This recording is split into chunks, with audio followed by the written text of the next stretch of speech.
Hey guys, it's Barrett with the Gimping Camper. So we're here today at Traverse City State Park in Traverse City, Michigan. So this is northern Michigan. We're still on the southern peninsula. I have some family that lives here. My dad lives here, so we come up here once or twice a year. This is the first time we've ever visited the state park, and I thought I wanted to check it out because every time we come up and we drive to town, you know, there's a mezzanine, a little bridge that goes over from the state park to the bay. In the Traverse City Bay, it's excellent. It's very beautiful. It's a great area if you've never been here. It's one of our favorite areas, so we really like to come and explore while we're here. But I will say that this state park, if you're looking for wooded campsites out in the woods, this is going to check off a little bit of that because it's wooded. There's trees everywhere here, and we're going to get into that in a minute. But I would consider this more of an urban camping experience. So, you know, sometimes it's nice to go somewhere and you're going to explore the city. And it's nice to stay kind of close to where the city is. And so this achieves that, and it's got some pros and cons, and we'll go over those in a few minutes as well. Obviously, one of the cons, since you're closer to the city, is you have a highway right behind our camper. So that's just part of the territory, and that goes along with this type of camping. And it's understood that road's going to be there just because you're right near the bay. It's a very congested area, but I'll say that the noise hadn't bothered me too much. The only time I really even notice it's when a motorcycle or a truck, a semi goes by. But besides that, it's not really been bad. So as far as the pros around here, the pros are, number one, it's $33 a night, which is pretty cheap for the area.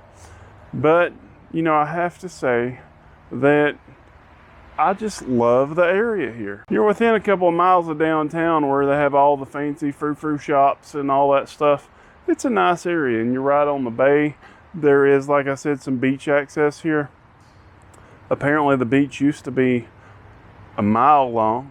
Now they advertise it as a quarter of a mile long. You know, that's the way the world works. You get more commercialism and stuff, and you just nip away at it.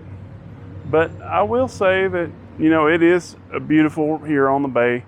We've been to the bay about every time we come up here. We go out to the bay, to different parks and such.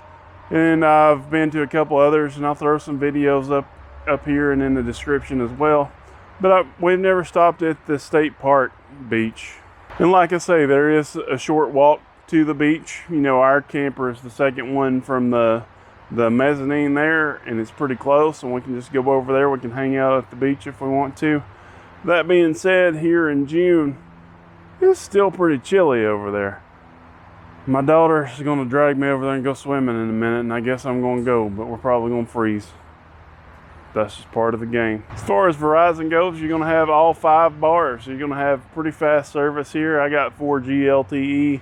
And I just did a speed test, and we're getting 25 download, 15 upload. You can't ask for much more than that on cell service. All right, so let's talk about some cons. So obviously there's going to be some cons with this stuff that's closer to the city. And the number one, like I said, is the highway here. On the back side of the campground, there's also a railroad track. I hadn't heard any trains. I don't even think they use that track anymore, but it's there. There's also a trail back there near the railroad track that goes to downtown.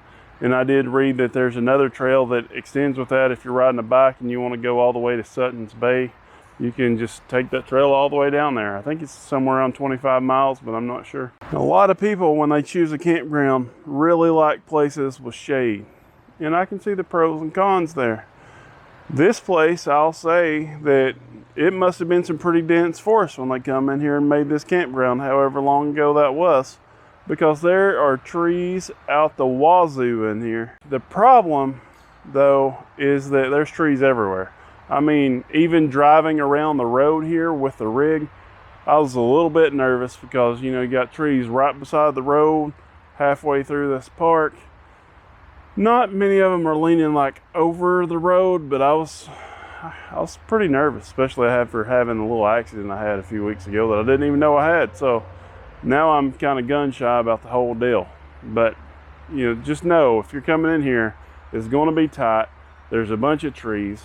Most of the campsites are lined with trees around each side. so you just be careful, don't hit no trees. Now the problem with the sites themselves, I'll say that most of them have a decent mediocre amount of space as far as like yard space and site space, but the problem is that they're all 90 degrees away from the road, and so none of them are at like 45 hardly. They're all almost at 90 degrees, and they're lined with those trees, and there's trees on the other side of the road, and there's going to be a tree in your way when you back a rig in here almost anywhere. So I'm going to give you some sites at the end that I would recommend, and those sites are 99% going to be based on which sites you can get a rig into without wanting to smack your head into a wall or a tree. Along with the highway and the railroad we talked about, there's also an airport that's right next door. Not heard too much air traffic, but I have heard 1 or 2 planes coming through.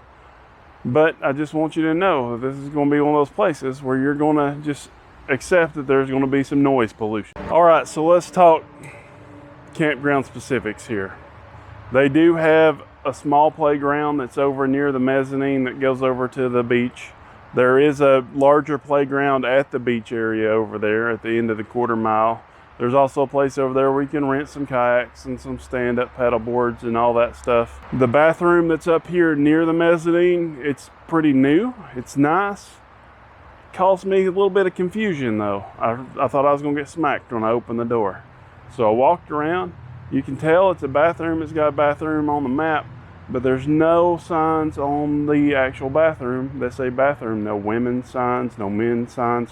There's an entrance on both sides of the bathroom, but the only marking on there, besides it being closed for cleaning at certain times and the whole COVID, wear a mask if you're not vaccinated, the only other sign that's a permanent sign, it says tornado shelter. So I walked around it about 3 times, and I saw people go in both sides, and I saw men and women going in one door, and I was like, did we just give up on the whole men's and women's thing? I don't know. I don't know what's going on. And so finally I went in, and I was kind of half expecting somebody to smack me because I was walking in the wrong door or something. But when you go in there, then it opens up, and there's some private showers on one side, and then the other side of the wall is split. There's a men's and a women's restroom. So it splits up after you go in there. Just know that caused me some anxiety because nobody could mark that with anything on the outside of the building. One thing that I did want to let you guys know is that these sites are electric. Most of them, like I say, are 30 amp, but you do have some that are 30/50. I don't believe they have any water at any sites. So they do have some fill stations, so you're going to have to fill your tanks up before you park if you're going to use your water system. And they do not have sewer either. So these are electric only sites, but they're pretty nice once you get in them. All right, so let's talk sites. Most of the sites here at the park are going to be 30 amp. There are some 30/50 amps. The 30/50 amps are going to mostly all be at the beginning of the park, basically between the park office and the mezzanine. Now I will say these are mostly also going to be the ones that I recommend because they're a little bit easier to get into. So there's that. They do have some pull-throughs. Know that on those pull-throughs, a lot of them didn't look any easier to get in and out of than any of the other sites. Now I am going to recommend one pull-through, and it's going to be the first site on our list of places that I would recommend. And that's going to be site 250, because site 250 didn't seem to have trees in the way as much. Now there's still going to be trees, it's still going to be tight. So I want you to know before you even pull in this park that you got to be comfortable getting in some tight spaces before you come through here. I also want you to know that if you have over a 20-foot camper, because mine's 30 foot, it's still pretty hairy. It took me 45 minutes to park the old girl in the parking space. So it can be done.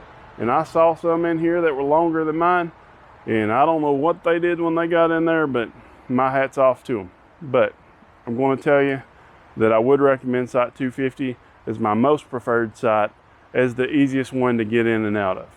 A lot of these aren't even going to be about the sites that you're going to necessarily, but there's going to be trees like across the road that blocks where your truck would need to go in order to back in. So I've told y'all like 3 times it's tight. I'm going to quit with it. I'm going to give you the sites that I would stay in. We're going to start again with 250. Then site 458, 449, 459, 344 seems to be a really good back end angle. It's right near the bathroom, but it's just the road kind of curves right there, and it's going to be a decent one to back. 469 is going to be one of those that's easy to back in because it's right around the corner and it breaks off at the corner, so it's pretty straight, but there are 2 trees that you're going to have to back in between to get back in there, but you got plenty of space for most rigs there. 467 is around that same curve we just talked about. However, it's kind of Z-shaped, so it's not straight back, but it's at an angle. But I think that most people would be able to get in there semi-decently, but it's going to take a little bit of back and forth maneuvering. 457, 451 looks like it's going to be real easy to get into. Now your only issue with that is your back of your camper is going to be right at the walkway to go to the mezzanine to go over to the beach, so there's going to be a lot of people walking behind your camper. 463, 55, 117, 315, 249. As far as areas that I would avoid in particularly, I'm going to tell you that if it's not on my list, number one, it's going to be hard to get into, but otherwise it's probably going to be a decent site. However, I would avoid 475 through 480. These are off to a side road by themselves. The 2 on the end, there were some larger rigs down there, but they're around a really tight circle, and I'm not sure that I would attempt that myself, but the ones that are approaching to the little circle there seem to be way off level and on a hill and just stuff that you just don't want to get into. All right, guys, so thanks for joining us on our adventure to Traverse City State Park. If you're in the area and you want to explore the city, like I say, this isn't too bad of a place to do that. I will say that, you know, there are some other campgrounds in the area where we're probably going to have a little bit more space. You know, we've been to a couple. Want to put some links up in the videos. Thanks for checking us out. Have a good day. See you next time. Do not forget to hit that subscribe button.